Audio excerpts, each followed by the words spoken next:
Bonjour à tous, je suis Tony Loeb du 10 minutes pour un hôtelier et aujourd'hui j'ai l'immense honneur d'avoir été invité par la société DoYield et notamment par Shedi Shahari qui est le cofondateur de la société pour parler de marketing digital dans l'hôtellerie.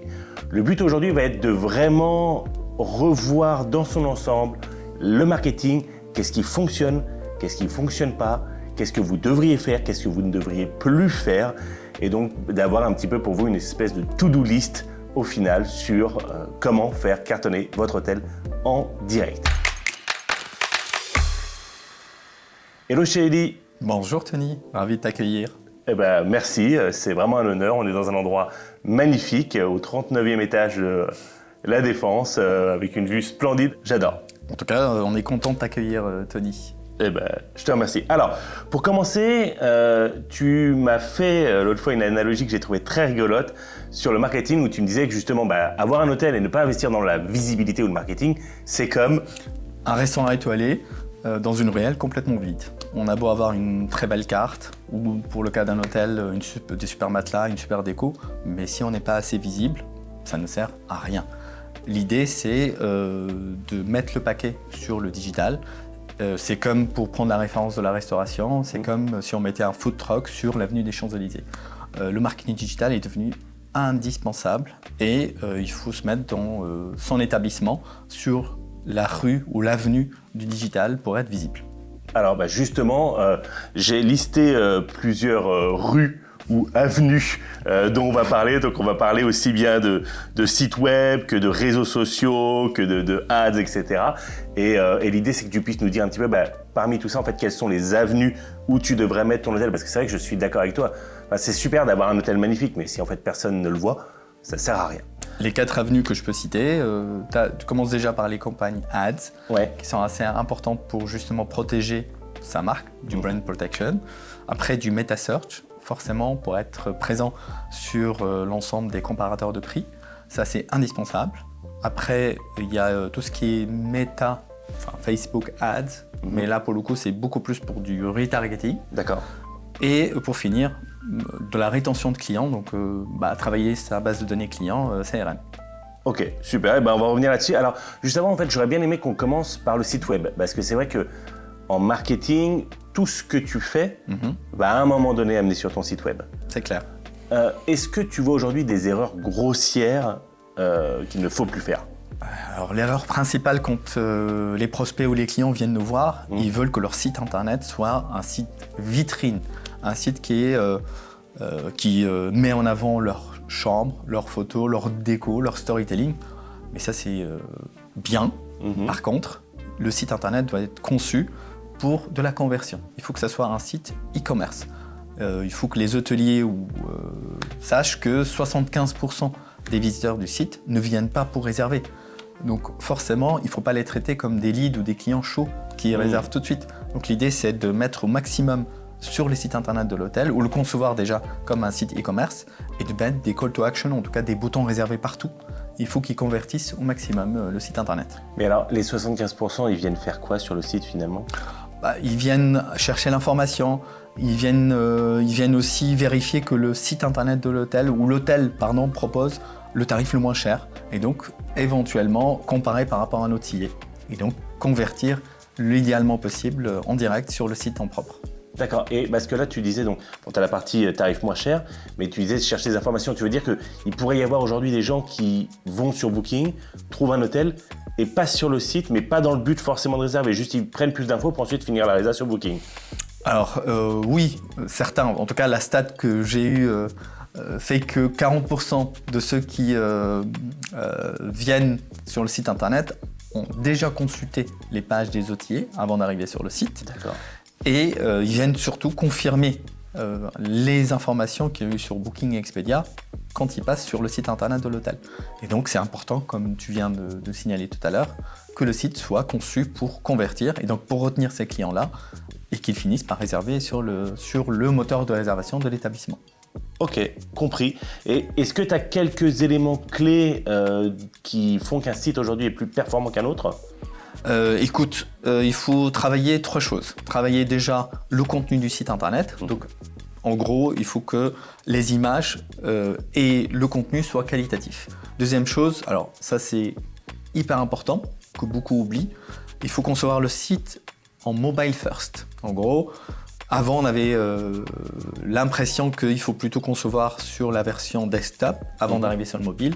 Maintenant, 62 à 64% du trafic vient du mobile. Donc il est capital de travailler le site en amont pour être mobile friendly ou mobile first, avant de l'adapter par la suite sur le desktop. D'accord, donc 2/3 des gens vont visiter ton site avec, à partir du téléphone. Exactement. Oui, là on a renversé complètement la tendance. Et c'est des choses que tu vois plutôt sur des hôtels urbains ou vraiment sur l'ensemble de tes 200 clients? C'est ce qu'on a fait, comme tu as dit, sur les 200 clients, c'est travailler le site internet et c'est quelque chose qu'on a vu partout, peu importe les établissements, leur emplacement et aussi les services qu'ils proposent. D'accord, ok, très bien. Et alors tout à l'heure tu me parlais du storytelling. Bon, ouais. On connaît les storytelling, je vais redéfinir l'hôtellerie. Chez nous, c'est pas un hôtel, c'est une expérience, etc. Est-ce que ça a du sens aujourd'hui? Alors, dans le cadre vraiment du marketing direct, pas du marketing général, tu sais, les 4P du marketing, le placement du produit, etc., le positionnement du produit. Mais là, je parle vraiment dans cet aspect marketing direct qui est ton cœur de métier. Est-ce que ça a vraiment son sens ici? Pour l'hôtel, pour l'établissement, oui. Pour le site, pas du tout. C'est ça. Le site, comme j'ai dit tout à l'heure, il doit être conçu pour convertir. Donc l'idée, c'est de mettre le maximum, le paquet sur les campagnes et surtout le paquet pour que le site convertisse. D'accord. Donc ça convertisse. Mais c'est vrai que c'est ce que tu me disais. Puisque quasiment une personne sur deux en fait ont déjà vu ton hôtel avant, ils ont déjà découvert ton storytelling. Exactement. Et donc en fait, ça sert à rien de leur redire la même chose une deuxième fois, c'est logique. Ok. Et tu me parles souvent de l'objectif de 5% de taux de conversion. Est-ce que c'est vraiment réaliste? Alors, si on a une stratégie globale qui permet justement d'allier un site internet optimisé, des campagnes adaptées pour pouvoir justement arriver à ce résultat-là, c'est possible, c'est faisable. En tout cas, sur les plus de 200 clients qu'on accompagne, on est sur ces stades de conversion-là. Mais par contre, il faut en amont travailler tout ce que je viens de te dire.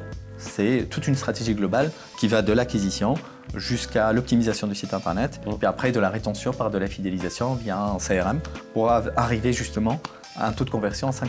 Tu me demandes, j'allais te parler de CRM justement. Ça tombe bien. C'est un domaine que je connais un petit peu. Un petit peu.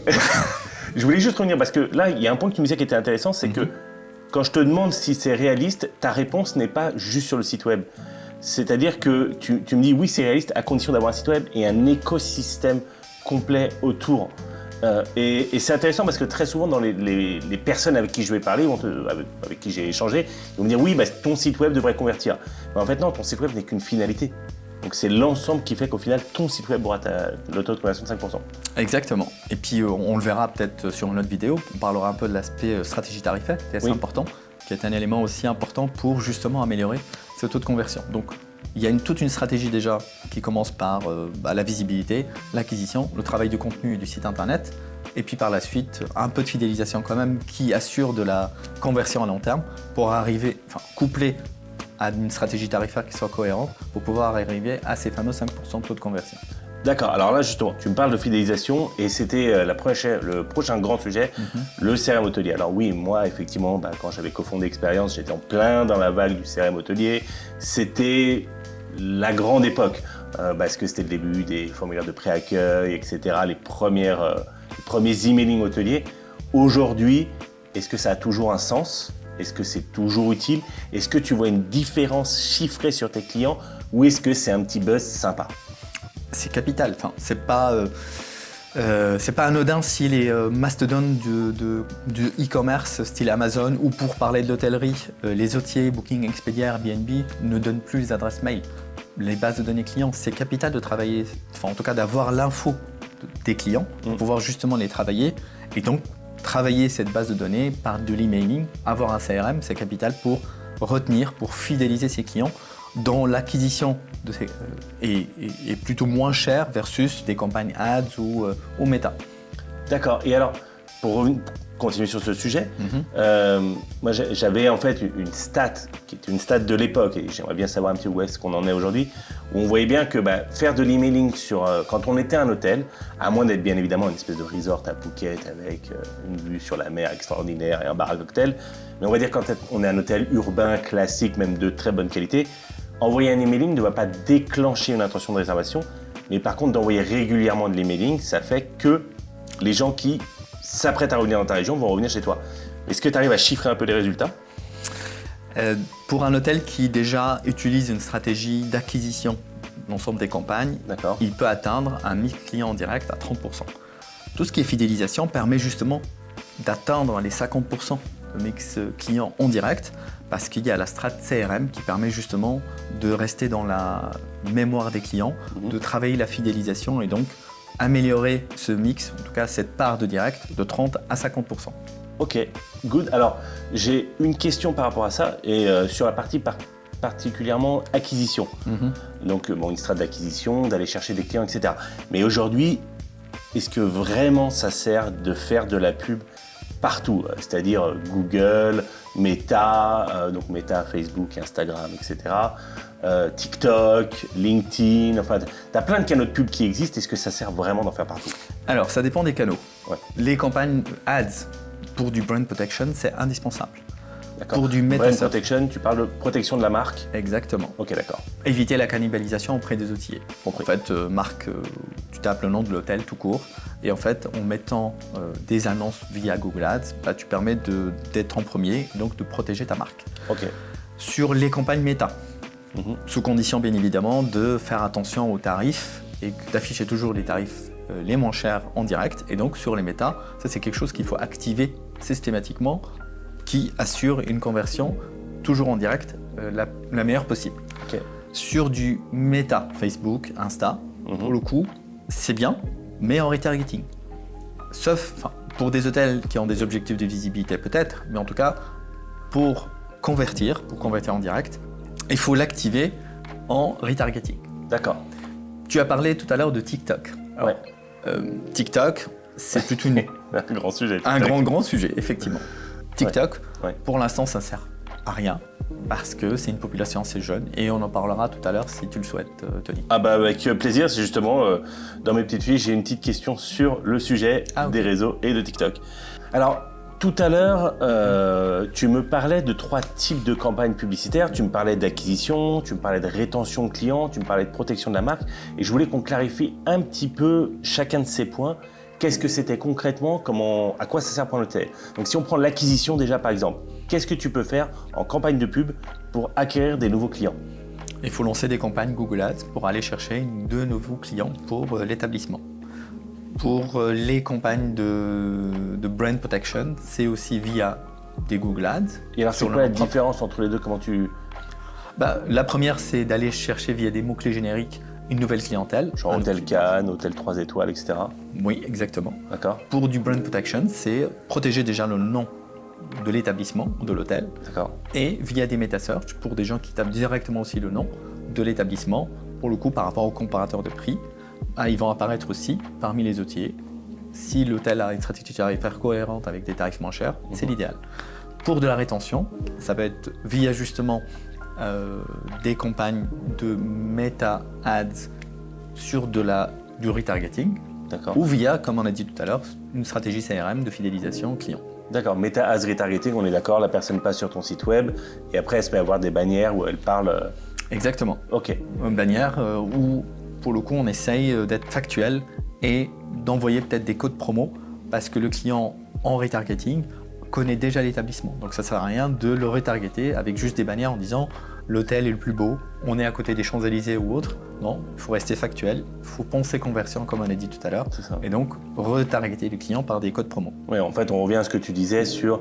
En fait, c'est un écosystème complet qui fait que tu arrives à ton 5% de conversion. C'est toute une stratégie, comme on a dit tout à l'heure. C'est une stratégie d'acquisition, par la suite une stratégie de protection de marque et couplée à une stratégie de fidélisation qui permet finalement, in fine, au site internet d'être le meilleur optimisé et surtout afficher une conversion à 5%. Compris. Et alors, juste dans la campagne d'acquisition, tu ne m'as pas parlé ni de pub sur Instagram, ni sur Facebook, enfin donc sur Meta. Est-ce que c'est quelque chose que tu recommandes? Est-ce que ça marche? Est-ce que ça marche pas? Est-ce qu'il y a des hôtels qui devraient le faire ou d'autres qui devraient pas le faire? À moins qu'on ait un objectif de visibilité pure, en fait, faire de la pub pure sur Meta, ça sert pas à grand-chose. D'accord. En tout cas, ça n'aide pas à la conversion à un coût qui soit raisonnable. Pour TikTok Ads, puisque on a évoqué le sujet, là aussi, c'est une population qui est assez jeune, qui utilise TikTok, qui est souvent passif parce que c'est un réseau social où on fait que scroller. Ouais. Et donc, il n'est pas pertinent pour de l'hôtellerie d'aller chercher ou d'aller faire des campagnes sur TikTok pour pouvoir justement acquérir de nouveaux clients. D'accord, donc effectivement, c'est des réseaux qui ne vont pas convertir. Par contre, tu disais, ça peut potentiellement augmenter la visibilité. Oui, pour des établissements qui ont des services additionnels, des choses un branding à les mettre en avant, mais pour un objectif de conversion pur, ils ne sont pas assez matures, en tout cas on n'en a pas besoin pour pouvoir convertir. D'accord. Ce qui est intéressant, c'est qu'en fait, on revient un petit peu à ce qu'on disait au tout début. On parlait du storytelling et tu me disais, bah oui, en fait, le storytelling, c'est utile pour ton hôtel, c'est pas utile pour ta conversion. Exactement. Ben là, c'est pareil. Tu pourrais presque dire que tout ça se range. Tu sais, tu as cette espèce de funnel de conversion où tu as la notoriété de marque en haut et en bas, tu as la résa à l'argent. Tu pourrais presque dire qu'en fait, toutes ces choses-là sont en haut, en fait. C'est vraiment ton storytelling, tes pubs Insta, Facebook, TikTok, c'est là-haut. C'est du long terme, c'est de la visibilité. Tes Google Ads, ton brand protection, ta rétention, etc., c'est en bas. C'est vraiment de la conversion pure. C'est du ROI, quoi. Du retour sur investissement. Tout à fait. Ok, très intéressant. Ah oui, je m'étais noté une petite question qui est un grand topic en ce moment sur MetaSearch. Oui. On voit de plus en plus, alors évidemment on sait aujourd'hui en 2025 que si tu n'es pas moins cher sur ton site, tu ne feras pas de résa. Ça, on le sait. Donc je pense que c'est un acquis, tous les hôtels sont moins chers en direct. C'était pas gagné, hein, Tony, avant. Oui, non, je sais que c'était pas gagné avant, je le sais bien. Mais sur MetaSearch, quand on voit les comparateurs de tarifs, je vois très souvent, et puis même je vois sur LinkedIn ou des posts ou même des amis hôteliers qui en parlent, des sociétés étranges, avec des noms que j'ai jamais vus, qui cassent les prix, qui sont moins chers que les hôtels en direct. Ça s'appelle les undercuts. Undercut, c'est ça le terme. Exactement. Undercut. C'est d'afficher un tarif moins cher sur le site internet. Et là, pour le coup, c'est soit des hôteliers opaques qui arrivent via des promos via l'hôtel pour pouvoir proposer. C'est quoi un hôtelier opaque? Un hôtelier qui a des packages, en tout cas, vend des packages à l'hôtel, qui lui permet, lui, par la suite, de récupérer des tarifs, en tout cas de faire des tarifs beaucoup moins chers par rapport aux tarifs directs de l'établissement. D'accord. Ou sur des points de vente, ils jouent sur les taxes, par exemple, qui, en retirant les taxes, peuvent apparaître aussi moins chers que le site internet de l'hôtel. Dans tous les cas, ces undercuts, ils font vraiment du mal à la distribution ou à la vente en direct, spécialement via les MetaSearch. Mais c'est ça. Mais aujourd'hui, on a une solution ou on n'a pas encore de solution technique pour aujourd'hui, au moins résorber le problème, quoi. Pour l'instant, c'est accentuer ce gap tarifaire entre hôteliers et distribution en direct, ou tout court fermer les canaux qui justement revendent les chambres via ces apporteurs d'affaires un peu opaques qui font du mal à la distribution en direct via les méta. Mais tu vois, moi j'ai eu un ami hôtelier avec qui je parlais il n'y a pas longtemps, il me parle de ce problème-là, et il me dit, mais en fait, alors je ne sais plus quel site web étrange c'était un nom vraiment bizarre, j'avais jamais vu le site. Bon, ça fait quand même 25 ans que je suis là, mais je l'avais quand même jamais vu, je me dis, qu'est-ce que c'est que ce truc?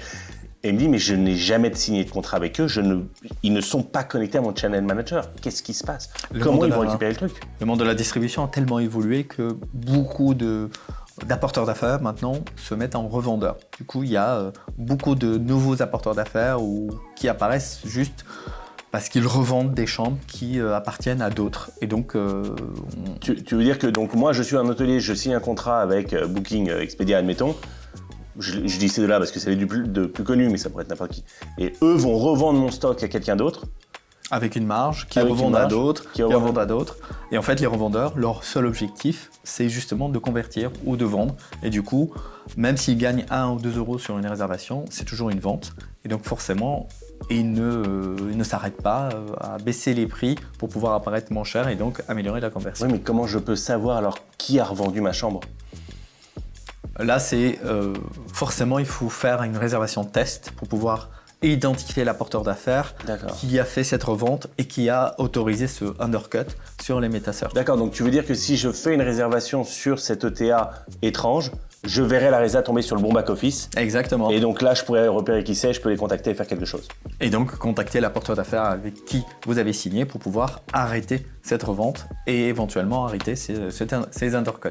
Ok, good. Super, c'est bien, je te remercie. Au moins, ça fait une petite solution. Alors, j'ai une prochaine question qui va pas faire plaisir à tout le monde.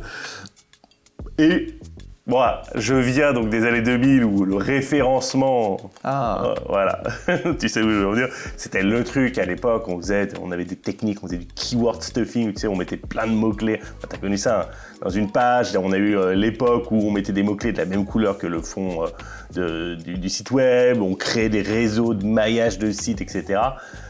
Netlinking, oui. Ouais, voilà. On en est où de toutes ces histoires? Est-ce que vraiment ça sert à quelque chose aujourd'hui? On va dire que l'impact n'est plus comme avant. Et maintenant, le fameux SEO, il a très peu d'impact. Maintenant, il faut travailler deux aspects, principalement. Tu as l'OTA Optimization, en tout cas travailler son référencement sur les OTA.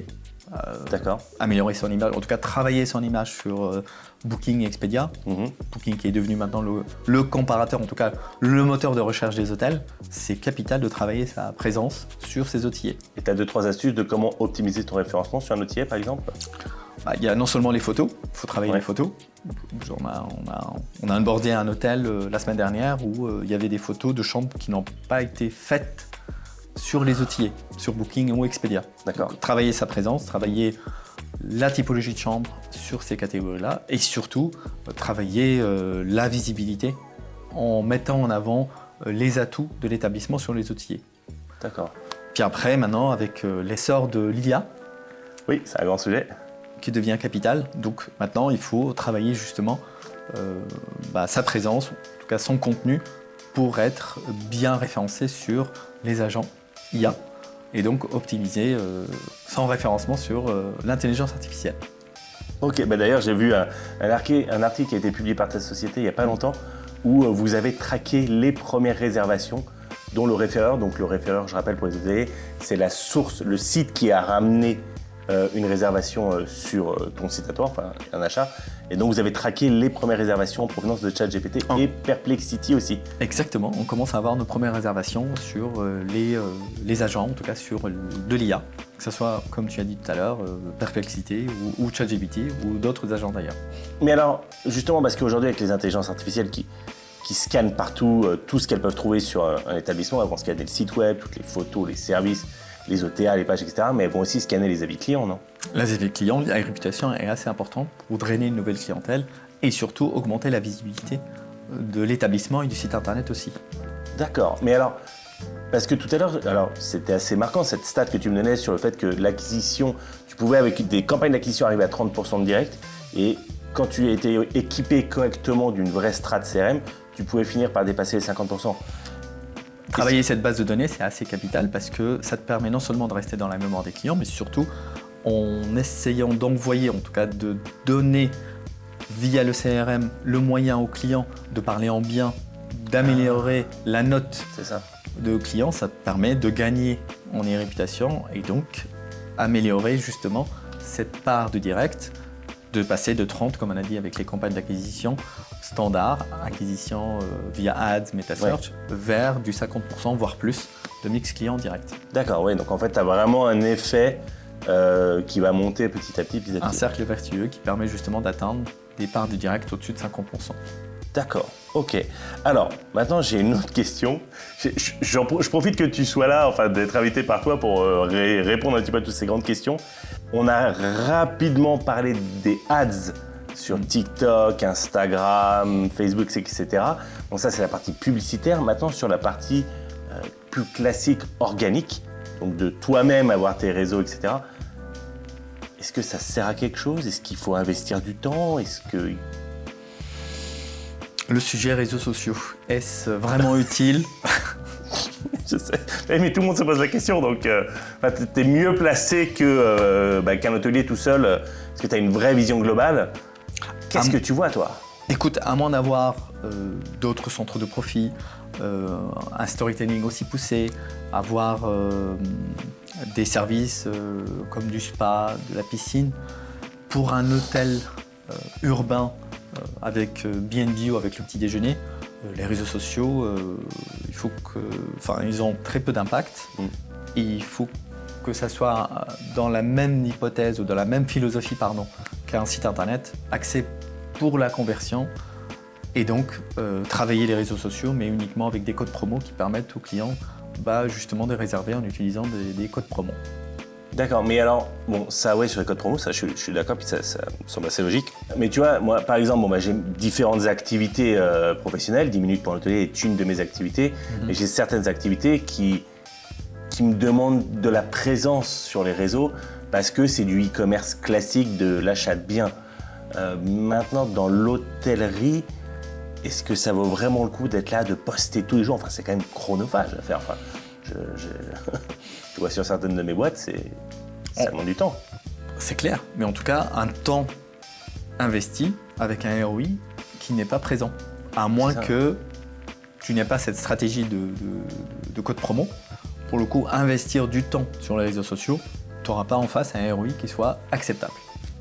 D'accord, ok, donc pas à faire. Même sur TikTok, parce que TikTok, alors tout à l'heure on en a parlé, on a quand même 2 milliards d'utilisateurs, mais jusqu'à aujourd'hui, je n'ai jamais entendu de success story dans le monde de l'hôtellerie, j'entends bien, en disant waouh, moi, TikTok m'a rempli mon hôtel, quoi.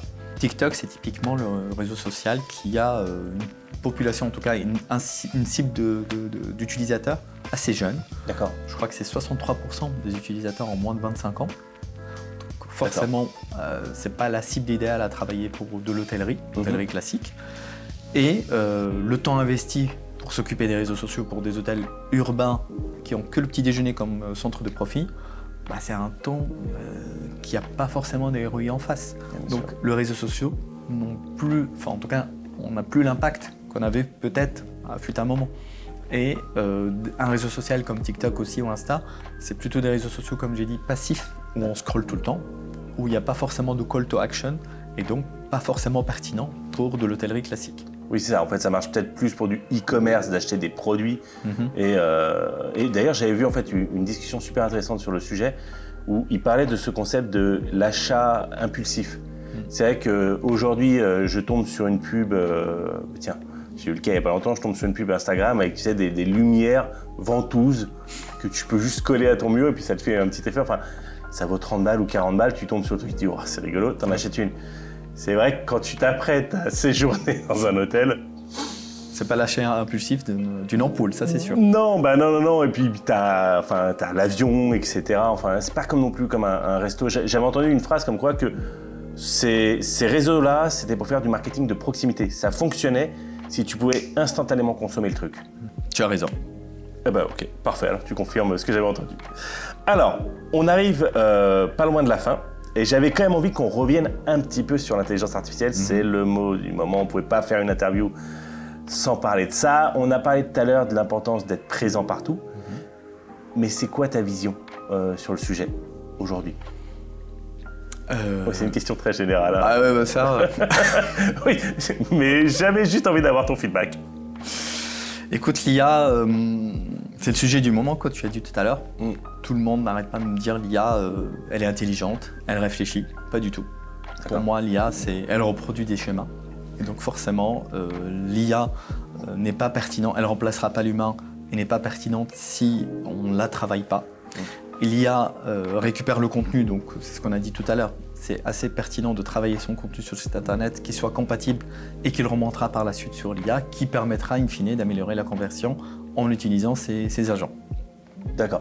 Mais là, aujourd'hui, alors, je sais que tu utilises de l'IA, toi, en interne, pour améliorer la conversion. Oui. Voilà, mais ouais, pour te simplifier la vie, et pour améliorer un peu la conversion, mais est-ce que tu as un truc, là, du point de vue des hôteliers, où tu t'es dit, ah ouais, non, en fait, c'est extraordinaire depuis qu'on a fait ça avec l'IA, ou pas encore? Non, on est au balbutiement. Ouais. C'est quelque chose à venir, mais on n'a pas encore l'effet wow avec beaucoup de réservations d'un coup. Dans notre secteur à nous, quoi. Dans notre secteur hospitalité. Or, ce que vous avez publié il n'y a pas longtemps sur les résas qui commencent à arriver, je ne sais plus ce que vous avez mis dans l'article, mais il n'y avait même pas une dizaine de réservations, c'était les premières. Mais ça m'a marqué quand j'ai vu ça sur mon feed LinkedIn, je me suis dit, ah tiens, hyper intéressant. Ok, cool. Dernière question. Demain, tu parles avec un hôtelier et il a envie de reprendre la main sur ses réservations en direct. C'est quoi ton conseil? Le conseil numéro 1, tu dis commencez par ça. Il faut concevoir une stratégie globale, travailler sur son parcours client, de l'acquisition, ce que tu as dit tout à l'heure, le haut du funnel. Donc forcément, c'est assez important d'être visible, de targeter les clients via des campagnes ads, travailler son brand protection avec à la fois du ads, mais aussi des meta-search, travailler aussi le contenu de son site internet. Le site internet, c'est la vitrine de l'hôtel, mais il faut qu'il soit conçu comme un site e-commerce pour convertir. Travailler surtout la rétention du client via le CRM, mais aussi via du retargeting. Donc, c'est vraiment travailler tout le parcours client et voir les choses en globalité. Toute une stratégie en globalité. D'accord. Et alors, si jamais un hôtelier, il n'a pas les moyens pour, parce que là, on va forcément être regardé par des maisons d'hôtes et des hôtels de 500 chambres, la petite astuce peut-être que tu aurais en disant, tiens, le premier truc, s'il devait choisir un élément, alors bien évidemment, il faut qu'il pose une stratégie globale, je suis d'accord, mais l'élément où il aura le meilleur retour sur investissement, s'il devait en choisir un, ce serait quoi pour démarrer? J'allais dire le meta-search plus les ads, du brand protection. En tout cas, meta-search, ça c'est crucial, important. Après, il faut qu'il s'entoure par des experts. C'est ce que je comptais te dire, finalement, Tony. C'est ça. C'est le meilleur moyen justement d'identifier les leviers à améliorer et donc concevoir cette stratégie globale au service de la conversion. Oui, c'est ça, parce qu'il y a quand même ce phénomène qui est que il y a 20 ans, commercialiser ton hôtel, ça n'avait rien à voir. Tout à l'heure, on est passé rapidement dans tes bureaux, tu vas montrer un peu tes équipes. Tu as des revenus managers, tu as des marketeurs, des spécialistes ads, CRM, tracker, webmaster, et c'est que des métiers d'expertise, tu peux pas être bon partout. Dans le digital, en tout cas chez DoYield, c'est 4 métiers différents et donc pour chaque métier, on a un expert par métier. Acquisition, c'est un métier, fidélisation, c'en est un autre, travailler le site internet, c'est un autre métier, et pour finir, travailler un peu la communication en globalité, c'est aussi un autre métier. Et le revenu management, évidemment, mais c'est là où on sort de l'aspect marketing. Et d'ailleurs, si vous aimez cette vidéo, je vous invite à rester, à vous abonner à la newsletter de DoYield, parce qu'on va sortir une autre vidéo avec le cofondateur de la société, où on parlera de revenu management et avec pas mal de choses très intéressantes qu'on a pu vous préparer. Donc ça, c'est effectivement le dernier métier. Un petit dernier mot sur la fin, juste peut-être pour présenter DoYield, parce que c'est vrai qu'on n'a pas du tout parlé de ce que vous faites. DoYield, c'est une société fondée en 2019 qui fait du conseil en revenu management et du marketing digital pour les hôteliers indépendants. Ok, parfait. Et si des hôteliers veulent en savoir plus, vous contactez le site internet de DoYield, www.doyild.com. Parfait, génial. Chélie, merci beaucoup. C'était passionnant. C'était un plaisir, Tony. Voilà, j'espère que ça a répondu à beaucoup de questions sur effectivement. Alors, on a traité un peu des grands sujets ads, réseaux sociaux, SEO, intelligence artificielle, site web, conversion, etc. Et j'espère que pour les hôteliers, ça aura été très utile. Exactement. Merci beaucoup. Merci Tony. Merci Super. Encore. Et voilà, si vous avez apprécié cette vidéo, je vous invite à vous inscrire à la newsletter de DoYield pour être notifié sur leurs articles, leurs études de cas et surtout les prochaines vidéos qui vont sortir. Au revoir.